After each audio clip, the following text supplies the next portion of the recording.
So I thought today, as I'm a ex-mechanic, I thought I would tell you guys 5 things that mechanics hate. Right, in the time that I was doing mechanics, and which was for quite a few years, and I still enjoy dabbling around, obviously, on my own car and stuff. But the passion sort of died off for doing it for other people. But anyway, going a little bit off topic. These are some of the things that I would come across and other mechanics would come across, and we just hated when customers would come in and do these things. So starting off at number one. Number one would be if you are bringing your car in for like a roadworthy or something along those lines. What is it, RTA check or whatever. So it's pretty much a safety inspection on your vehicle to make sure that it certifies for roadworthiness. You know, so you get it signed off. Here in Victoria, you get all your pictures taken and all that sort of stuff.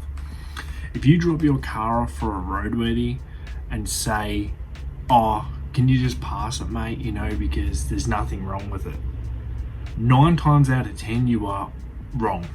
There is, with a roadworthy, people just think that you just skim over the car like a service. It's not.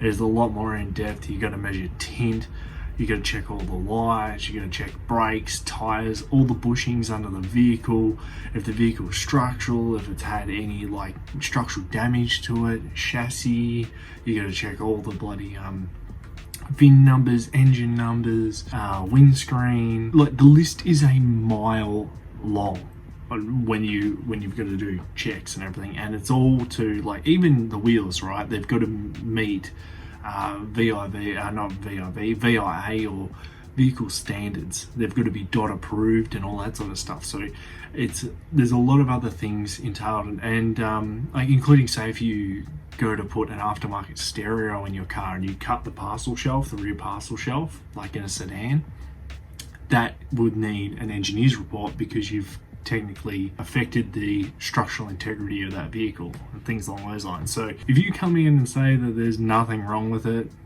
chances are you're trying to hide something, or you honestly believe that there's nothing wrong with it because you've just had it serviced or whatever. Number 2. The second thing mechanics hate is when you bring your car in for a service and we come up with like a few things that are wrong with it. Like, say it's got a leaky water pump, it needs tires, say brakes are worn, you've got a vibration in the rotors or whatever. Anyway, you come and pick your car up, we service it, even if there's nothing wrong with the car. You pick it up, it's all fine. You drive it for about 2 weeks and the engine light comes on, like a sensor's failed. And then you're on the phone going, it was fine until you touched it.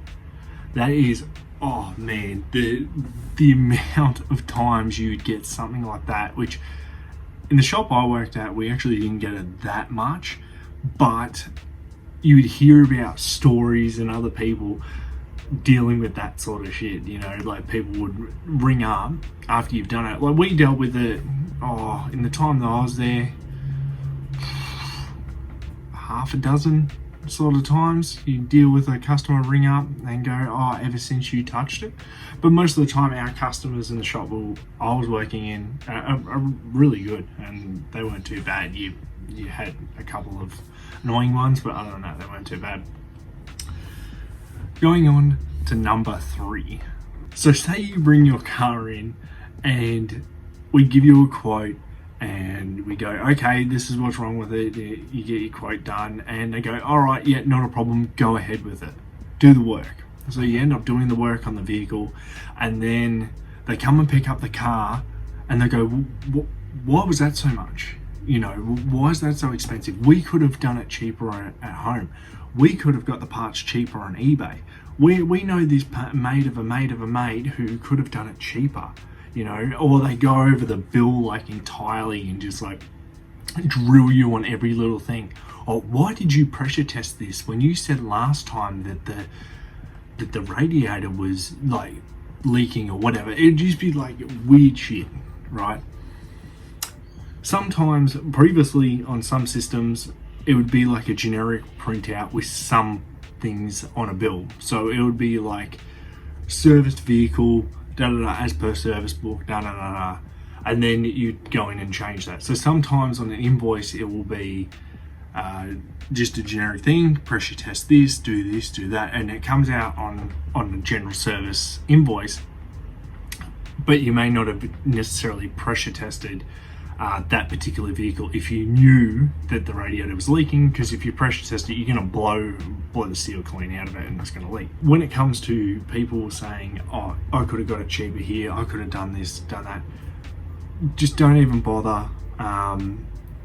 Just pay the money, and if they've done a good job, like, I'm not saying that all mechanics and everything are honest. I've definitely heard of a lot of them ripping people off, and I don't agree with that. But just pay the bill if they've done a good job, and go on. Saying to them that you could have got it cheaper or whatever, it's the bill's already been done, the car's already been fixed. If you wanted it done cheaper, pick up the car, take it, go somewhere else. Number 4, the fourth thing mechanics cannot stand is when you drop the car off and you haven't organised a time slot as per se. So you haven't organised a time slot in order to wait around for the car. So if you book in for a car service or whatever's getting done, if you're booking the car in and you say, is it all right if I wait for that? You know, if I wait, I can't get home or whatever, can I wait for that car to be done? Normally, we allocate the time, like a hoist or whatever, to get that car in and do it. If you haven't allocated that time and you just turn up and just say, oh, I need a lift home, or I need to wait around for the car, depending on what that car's booked in for, it could be booked in for 8 hours worth of work, and that's just not going to happen. Or B, you've put a lot of stress on the mechanics and the actual workshop itself to then get that car done, and you're then standing there over their shoulder while they're trying to do the work, which that's just sort of a pet hate, if anything. But that is definitely another thing we do not like. Number 5.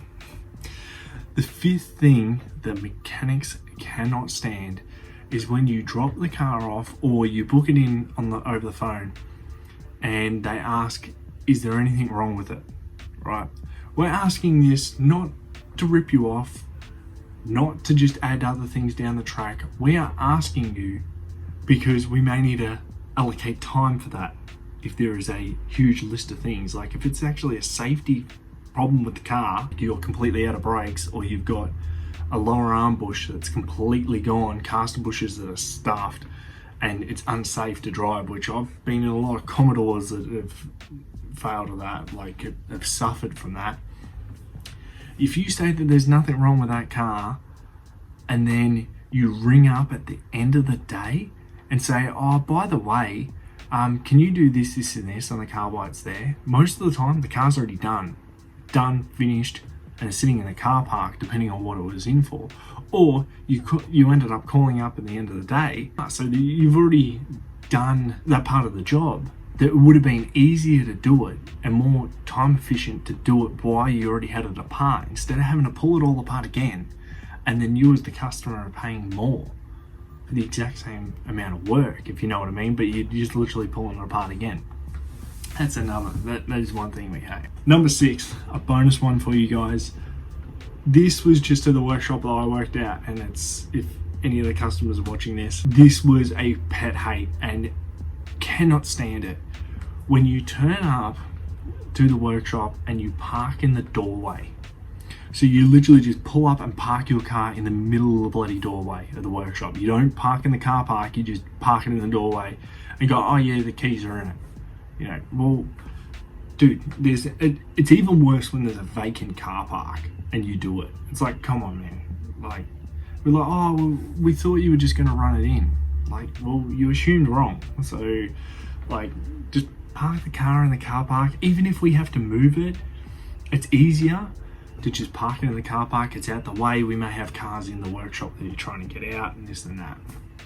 So, yeah. Hope you guys like this video. I I can do probably some more sort of mechanics types videos. I don't know if you guys want it. I did mechanics for a lot of years, literally left school, went into mechanics, and yeah, circumstances changed, so no longer do that anymore. But yeah, anyway, till next time guys, take care.